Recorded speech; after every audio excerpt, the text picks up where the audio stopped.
पाकिस्तान के जो एयरफोर्स के पायलट्स हैं उनको चाइना में J-35 की ट्रेनिंग चल रही है। 2025 से चल रही है ट्रेनिंग, मैं आपको बताऊं। अब उसकी पिक्चर्स भी आनी शुरू हो गई हैं। कुछ सैटेलाइट पिक्चर्स आई हैं। सैटेलाइट पिक्चर हमेशा अमेरिका से आती है, ये भी खास बात है।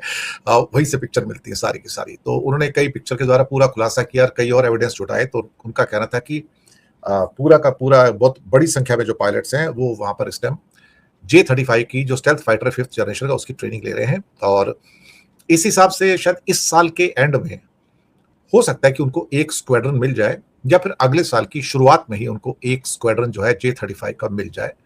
ऐसे आसार लग रहे हैं अभी। अगर इस साल नहीं मिल पाया तो नेक्स्ट ईयर के फर्स्ट हाफ के अंदर ही उनको पहला स्क्वाड्रन जो है वो करीब 16 या 20, कई जगह 16 का स्क्वाड्रन मानते हैं, कई जगह 18 का, कई जगह 20 का, अपनी अपनी वो एक किस्म से समझ है वो। तो नॉर्मली 18 का मानते हैं एक स्क्वाड्रन जो होता है, लेकिन एक स्क्वाड्रन तो उनको पहले मिलने जा रहा है और शायद 2 स्क्वाड्रन का पूरा सौदा होगा इनका। तो एक तो इनको शायद 2027 के पहले हाफ के अंदर मिल जाएगा। दूसरा, चाइना ने म्यांमार में इंडिया के बॉर्डर से कोई बहुत ज्यादा दूर नहीं एक बड़ा रडार लगा दिया है साहब, मेगा रडार लगाया है, और ये पूरे इंडिया को 5000 किलोमीटर तक मैप कर सकता है साहब, 5000 किलोमीटर।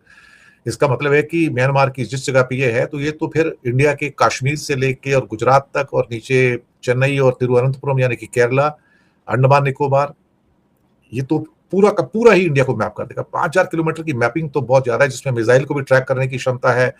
कोई भी अगर आपका सैटेलाइट का लॉन्चिंग है या कुछ रॉकेट्स वगैरह जा रहे हैं, सब कुछ वो आराम से मैप कर सकता है उसको। वैसे तो उनके पास काफी एडवांस सैटेलाइट्स भी हैं, बहुत सारे हैं, और साथ में उनके पास स्पाई शिप्स भी हैं, तो मैपिंग तो उनका चलता रहता है। तो पूरे इंडिया को ट्रैक करते रहते हैं, एक एक इंच मैप करते हैं, एक एक इंच ट्रैक करते हैं, वो हर मिनट ट्रैक करते हैं, मैं आपको बताऊं। तो स्वागत है आप सबका, इनके बारे में बात करेंगे। वेलकम यू ऑल, नमस्कार, गुड इवनिंग, आदाब और सत श्री अकाल।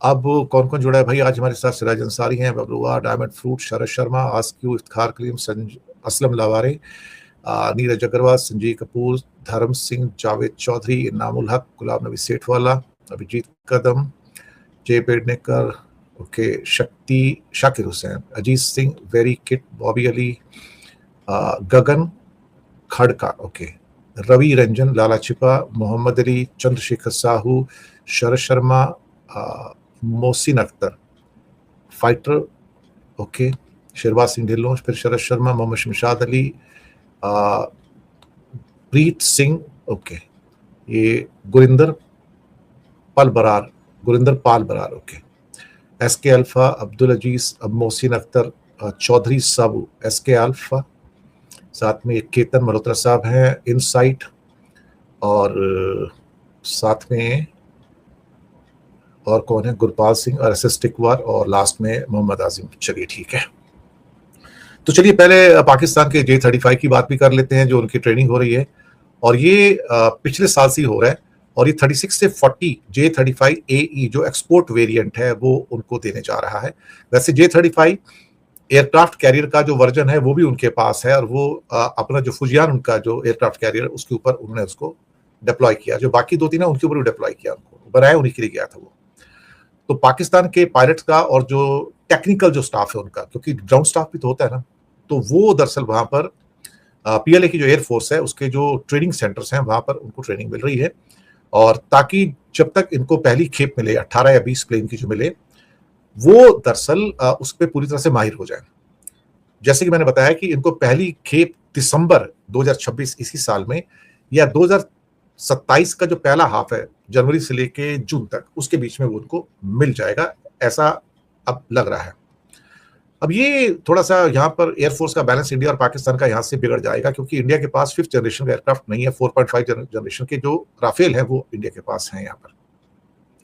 लेकिन एक बात सही है कि जब भी आप नए किस्म के प्लेन लेते हैं तो फिर उसकी जो टेक्नोलॉजी है, उसके जो नए सिस्टम्स हैं, उसके जो ग्राउंड स्टाफ है, उन सब की ट्रेनिंग स्टार्ट होती है। और 3 इनकी लेवल पे इनकी ट्रेनिंग हो रही है, जो हमारे पास इंफॉर्मेशन आई है। एक तो सिमुलेटर और क्लासरूम की ट्रेनिंग है। तो पायलट्स को स्टेल्थ प्लेन्स के कॉकपिट लेआउट, रडार डिस्प्ले और एवियोनिक्स से उनको इंट्रोड्यूस कराया जाता है, और चाइनीज सिमुलेटर का बड़े पैमाने पे यूज किया जाता है।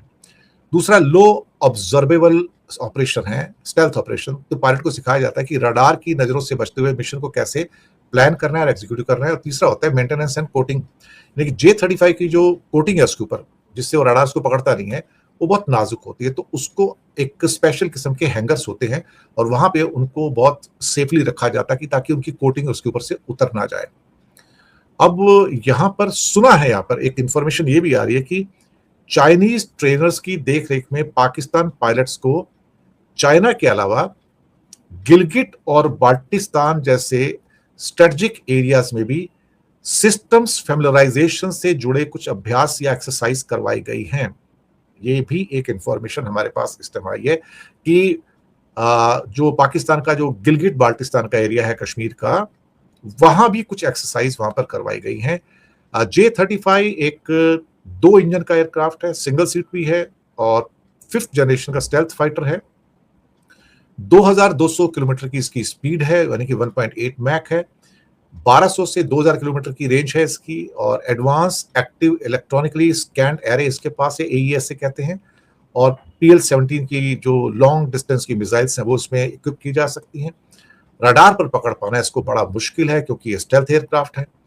और नेटवर्क सेंट्रिक जो वॉरफेयर है, तो पाकिस्तान सिर्फ उसको खरीद नहीं रहा है, साथ में एक किल चेन भी तैयार कर रहा है, यानी कि उसके साथ KJ-500 एवॉक्स उसको भी लिंक किया जा रहा है और साथ में HQ-19 जो एयर डिफेंस सिस्टम है उसको भी यहाँ पर आपस में लिंक किया जा रहा है। प्लस क्लाइमेट कंट्रोल्ड हैंगर्स बनाए जा रहे हैं जहां पर इन प्लेन्स को वहां पर रखा जा सके ताकि उसकी कोटिंग खराब नहीं हो।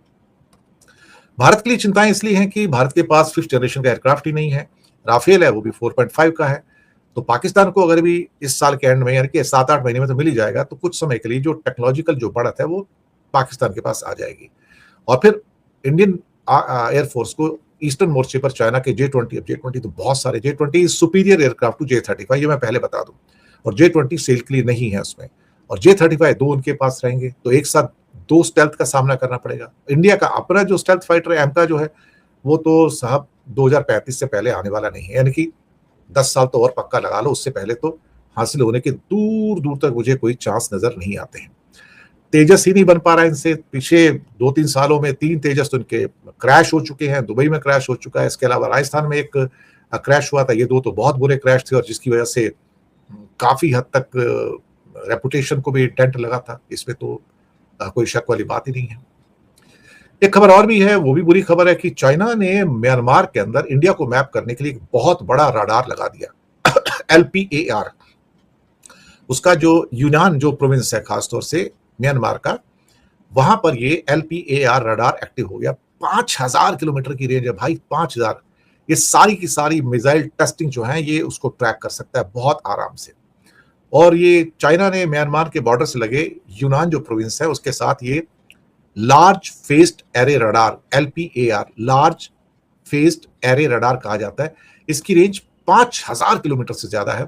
इसका मतलब है कि पूरे इंडिया को A से लेकर Z तक मैप कर सकता है। इसमें अंडमान निकोबार है, इसमें साउथ इंडिया है, इसमें इवन गुजरात है, इसमें कश्मीर भी है। कोई हिस्सा ऐसा नहीं है कि जिसको ये ट्रैक ना कर सके या मैप ना कर सके। मैप भी कर सकता है, ट्रैक भी कर सकता है।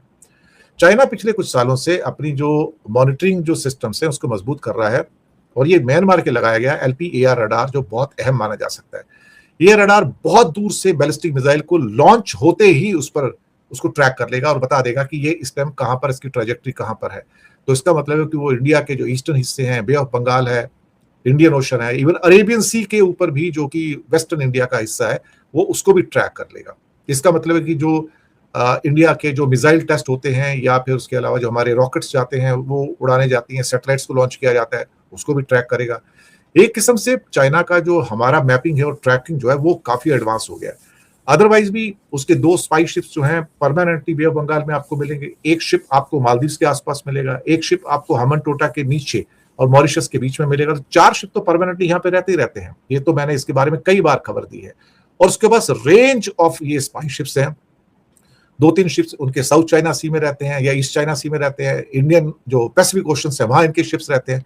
चाइना की जो मॉनिटरिंग है ना भाई, इस टाइम एक खतरनाक लेवल पे पहुंच चुकी है। ऐसा लगता है कि वो सैटेलाइट तो उनके पास है ही सारे के सारे। तो ऐसा नहीं कि सिर्फ इंडियन ओशन की निगरानी करता है, वो तो पूरा पूरा पैसिफिक ओशन की भी निगरानी कर रहा है इस टाइम। तो उसके नजर से इस टाइम कुछ बचना जो है बड़ा मुश्किल है।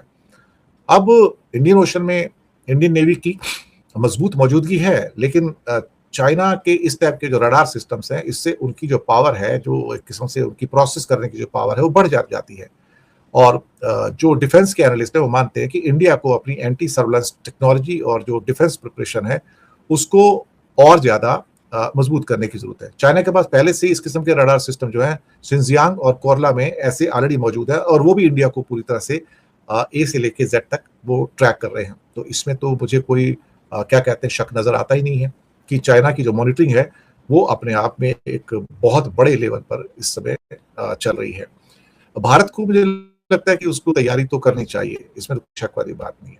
और एक खबर यह है कि नेटो का समिट होने जा रहा है, ये आखिरी खबर है, टर्की में होने जा रहा है अंकारा के अंदर, और ये 7 और 8 जुलाई को होगा, यानी कि और 2 दिन में स्टार्ट होने जा रहा है। और नेटो के सारे बड़े मेंबर यहाँ मौजूद रहेंगे और यहीं पर F110 फाइटर जेट का इंजन जो है वो एर्डोगान उनसे हासिल करने जा रहा है। हालांकि डील तो हो गई है, करीब $700-800 मिलियन की डील है उस इंजन के लिए। ये उनका जो 5th जनरेशन कान एयरक्राफ्ट है, ये उसके लिए एर्दोगान ने ट्रम्प से हासिल किया उसको। और टर्की को इसके अलावा कई दर्जन फाइटर जेट्स भी देने में मदद कर रहा है। शायद F-35 बेचने की बात है, लेकिन F-35 मिलेगा नहीं मिलेगा हमें नहीं पता, देगा नहीं देगा ये भी नहीं पता, क्योंकि फिर इजराइल नाराज होता है कि मुझे दिया तो इसको क्यों दे रहे हो, तो वो दिक्कत है। लेकिन कान को अगर उसको F110 इंजन मिल जाते हैं तो और 3 साल के अंदर उनका जो ये एयरक्राफ्ट है, जो स्टेल्थ एयरक्राफ्ट है, वो भी बिल्कुल रेडी है।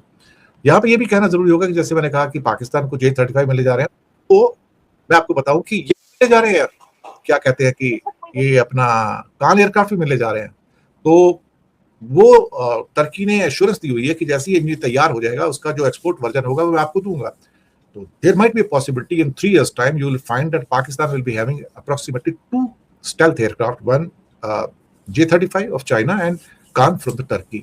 तो काफी हद तक जियोपॉलिटिकल सिचुएशन जो है ना चेंज होती हुई नजर आ रही है। तो बहुत बहुत शुक्रिया आप सबका, चैनल को सब्सक्राइब कीजिएगा, हो सके तो छोटी आर्थिक मदद भी कर सकते हैं। नीचे में आपके UPI number, bank account number, GPay और फोन पे का नंबर भी दिया है। किसी एक को चुनकर छोटी सी मदद करेंगे तो चैनल को आगे बढ़ाने में आप हमारे मददगार भी तो बनेंगे। और इससे अच्छा चैनल आपको कहाँ मिलेगा भाई? आपको अच्छी खबरें देता है, सच्ची खबरें देता है, झूठ हम फैलाते नहीं है, सनसनीखेज खबरें हम देते नहीं है। जो अच्छी खबर है, जो ठीक खबर है, वही हम आप तक पहुंचाते हैं। तो बहुत बहुत शुक्रिया आप सबका।